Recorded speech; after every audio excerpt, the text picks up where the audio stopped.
మీరు నమ్మకంతో నా నెంబర్కి కాల్ చేసి నన్ను ఒకసారి కలవండి, మీ సమస్య క్లియర్ చేస్తాను. లక్ష్మణ్ గురూజీని మాట్లాడుతున్న ప్రేక్షకులకి నమస్కారం. అసలుగా అమావాస్య అంటే ఏమిటి?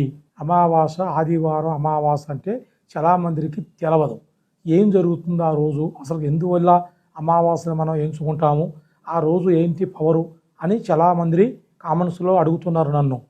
అయితే దానికి చెప్పేది ఒకటే, అమావాస్య అంటే చాలా పవర్ఫుల్.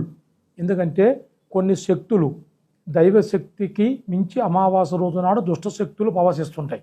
గాలి, కొన్ని భూతాలు కానీ, కొన్ని దెయ్యాలు కానీ, కొన్ని శక్తులు కానీ, పెద్ద పెద్ద శక్తులు కానీ, ఒంటి మీద ఎలాంటి దుష్ట శక్తులు ఉన్నా కూడా ఆ రోజు నాడు మనం వాటిని పారగొట్టాలన్నా, అది వశం చేయాలన్నా, తీసేయాలన్నా, కొన్ని పూజలు నేర్చుకోవాలన్నా, కొన్ని చెయ్యాలన్నా కూడా ఆ రోజు ఎక్కువగా యూజ్ చేస్తుంటారు. ఎందుకంటే ఆ రోజు రాత్రి 12 గంటల తర్వాత పెద్ద పెద్ద గురువులు, విద్య నేర్చుకున్న వాళ్ళు ఆ రోజే ఎక్కువ శాతం పని చేసి నేర్చుకుంటారు.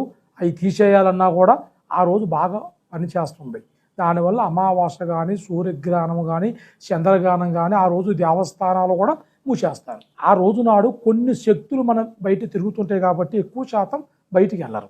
అమావాస్య రోజు నాడు కానీ ఇలా సర్పాలు కానీ, పెద్ద పెద్ద పాములు కానీ ఆ రోజు సంచరిస్తుంటాయి.